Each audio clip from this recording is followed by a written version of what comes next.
ಆ ಸೇವೆ ಒಂದು ವಿಭಿನ್ನವಾದದ್ದು. ಏನಂದ್ರೆ ಇವರು ಪಕ್ಕದ ಹಳ್ಳಿಗೆ ರಾತ್ರಿ, ಅದು ಯಾಕಂದ್ರೆ ಎಲ್ಲಾ ಹಳ್ಳಿ ಜನ ಕೆಲಸ ಮಾಡಿ ಸಾಯಂಕಾಲ ಬರ್ತಾರಲ್ಲ, ಸಾಯಂಕಾಲ ಅವರಿಗೆ ದೇವ್ರ ವಾಕ್ಯ ಹೇಳಲಿಕ್ಕೆ ರಾತ್ರಿ ಹೋಗ್ಬೇಕು. ಅದು ಎಲ್ಲಿ ಮನೆ ಪಕ್ಕದಲ್ಲ, ಆ ಕಾಡನ್ನ ದಾಟಿ, ಗುಡ್ಡ ದಾಟಿ ಬೇರೆ ಹಳ್ಳಿಗೆ ಹೋಗ್ಬೇಕು.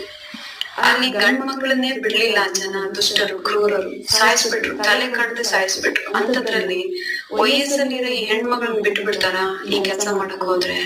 ಈ ಎಲ್ಲ ಆಲೋಚನೆ ಆ ಹೆಣ್ಮಗಳಿಗೆ ಇದ್ದೇ ಇದೆ, ಖಂಡಿತ ಇದೆ. ಆದ್ರೂ ಸಹ ಗಂಡನ ಕಳ್ಕೊಂಡ್ರು, ಮಕ್ಕಳು ಇನ್ನೂ ಚಿಕ್ಕವರಿದ್ದಾರೆ, ಅವಳಿಗೆ ಭವಿಷ್ಯತ್ತೇ ಇಲ್ಲ. ಆದ್ರೂ ಸಹ ಅವಳು ಆಲೋಚನೆ ಮಾಡಿದ್ದು ದೇವರ ಸೇವೆ ಬಗ್ಗೆ. ದೇವರ ಸೇವೆ ನಿಂತು ಹೋಗ್ಬಾರ್ದು.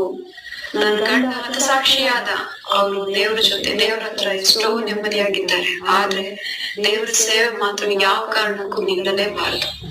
ನಾನು ನನ್ನ ಗಂಡ ಬಿಟ್ಟು ಹೋದಂತ ಸೇವೆಯನ್ನ ನಾನ್ ಮಾಡ್ತೀನಿ ಅಂತ